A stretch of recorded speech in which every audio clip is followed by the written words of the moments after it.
आवाज मानदेशाचा। कराड येथे रविवार 4 जानेवारी 2026 रोजी नामदेव समाजोन्नती परिषदेची त्रैमासिक सभा जिल्हाध्यक्ष इंजिनियर सुनील पोरे यांच्या अध्यक्षतेखाली अत्यंत उत्साहात पार पडली। समाज संघटन विकास आणि आगामी उपक्रमांच्या दृष्टीने ही सभा मार्गदर्शक आणि दिशादर्शक ठरली।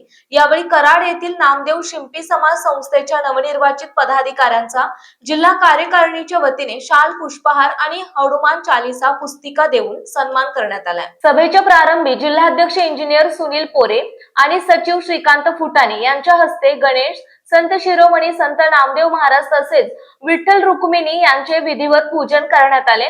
कराड शहराच्या वतीने समाज अध्यक्ष आकाश बाचल आणि त्यांच्या सहकाऱ्यांनी जिल्हा कार्यकारिणीचे भव्य स्वागत आणि सत्कार केला। यावेळी सातारा जिल्ह्यातील सर्व तालुक्यांमधील प्रतिनिधींनी आपापल्या कार्याचा सविस्तर आढावा सादर केला। समाज संघटन अधिक भक्कम करण्यासाठी नव्याने सभासद नोंदणी वाढवण्यावर विशेष भर देण्याचा ठराव सर्वानुमते मंजूर करण्यात आला। तसेच नुकत्याच पार पडलेल्या जिल्ह्यातील नगर परिषद निवडणुकांमध्ये समाजाच्या बंधू भगिनींच्या नगरसेवक पदी निवडीबद्दल अभिनंदनाचा ठराव करण्यात आला। दिनांक 22 फेब्रुवारी 2026 रोजी नागपूर येथे होणाऱ्या विश्व शिंपी समाज अधिवेशनास सातारा जिल्ह्यातील समाज बांधव आणि भगिनी मोठ्या संख्येने उपस्थित राहणार असल्याची घोषणा यावेळी करण्यात आली। जिल्हा अध्यक्ष इंजिनियर सुनील पोरे यांनी आपल्या अध्यक्षीय भाषणात समाजाच्या शैक्षणिक, सामाजिक आणि आर्थिक प्रगतीसाठी एकजुटीने महत्त्व अधोरेखित केले। संघटन मजबूत असेल तर समाजाचा सर्वांगीण विकास निश्चित आहे, असे सांगत त्यांनी आगामी काळात राबवण्यात येणाऱ्या उपक्रमांची माहिती दिली।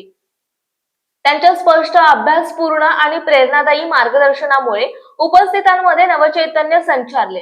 कार्यक्रमाचे सूत्रसंचालन डॉक्टर ज्योतिराम कारंजकर यांनी केले तर अहवाल वाचन सचिव श्रीकांत फुटाणे यांनी केले। कार्यक्रम यशस्वी करण्यासाठी अतुल बारटक्के, कविता अवसरे आणि त्यांच्या सहकाऱ्यांनी विशेष परिश्रम घेतले। या सभेस जयंत कांबळे वडूज, संदीप धोंगळे कोरेगाव, प्रमोद बेंद्रे मनोज महाडिक सातारा, डॉक्टर मकरंद पोरे भास्कर चौगुले वाई, अविनाश कारंजकर मेढा, गजानन लंगळे खंडाळा, विजय शेठ चाडवले म्हसवड, प्रदीप पोरे मायनी, किशोर हिरवे मोरगिरी, निलेश कोकणे दहिवडी यांच्यासह जिल्ह्यातील असंख्य समाज बांधव भगिनी मोठ्या संख्येने उपस्थित होते। मानसोफर न्यूज उपसंपादक धनंजय पानसांडे म्हसवड। आपल्या जिल्ह्यातील तालुक्यातील लेटेस्ट बातम्या पाहण्यासाठी आजच मानसोफर न्यूज चॅनलला YouTube वर सबस्क्राइब करा आणि बेल आयकॉन प्रेस करा।